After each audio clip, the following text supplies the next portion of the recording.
Pagkagising nga natin kanina mga kamag-anak ay dumiretso agad tayo sa bukid dahil nga pitas ng pipino. At dahil nga maaga pa mga kamag-anak ay basa pa yung mga dahon ng palay, nakashort lang ako kaya naman masyadong kati at hapdi ng balat ang inabot ko rito. So kailangan natin daanan to mga kamag-anak bago makarating sa aming bukid. Pagdating nga natin dito mga kamag-anak ay nakita natin na medyo marami nang napipitas si Papa at nakabundle na rin yung ibang pipino. Hello mga kamag-anak, good morning. Ayan, ngayong araw nga ay nandito tayo sa bukid at eto pinuntahan natin si Papa dahil nag-harvest siya ngayon ng pipino. So eto mga kamag-anak, yung pipino natin, no. Ayan. So ang variety nito, Super C ng Condor. So tara mga kamag-anak, samahan niyo ako mamitas. Let's go!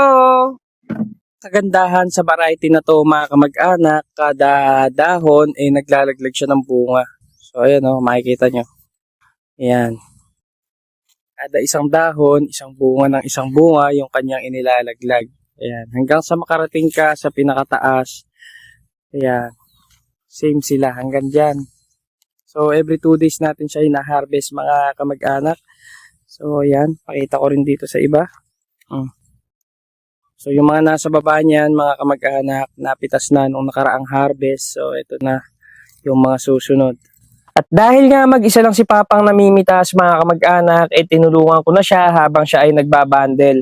Ang bala ko lang kasi mga kamag-anak ay i-video yung pag-harvest nila dahil nga ang alam ko meron siyang katulong dito. Dahil nga raw konti pa lang naman yung na-harvest, mas mabuti na siya na lang daw muna yung mamitas para nga raw makatipid ng konti sa may upang tao.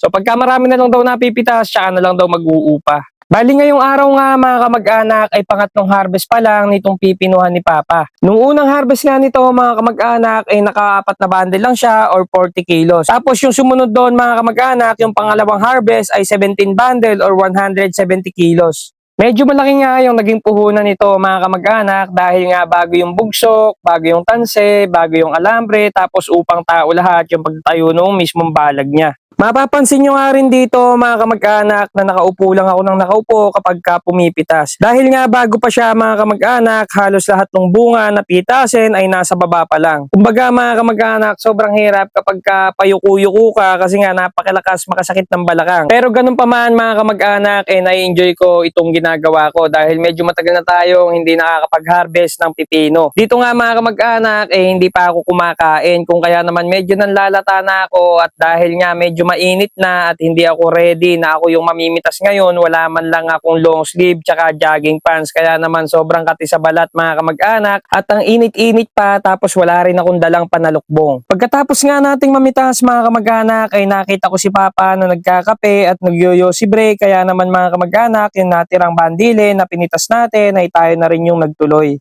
So yung mga ganito kalaki mga kamag-anak i-reject na natin, no? So hindi na daw pwedeng isama sa bundle, no? So magagalit na yung mga biyahera nito tsaka yung mga bibili. So ito na nga mga kamag-anak yung na-harvest na pipino ngayong araw. Ayan. So ito pa yung nakuha. Ayan.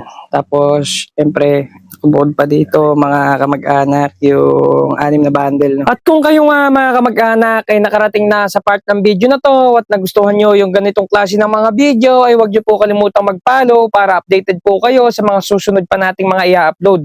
Maraming salamat po mga kamag-anak. Paalam!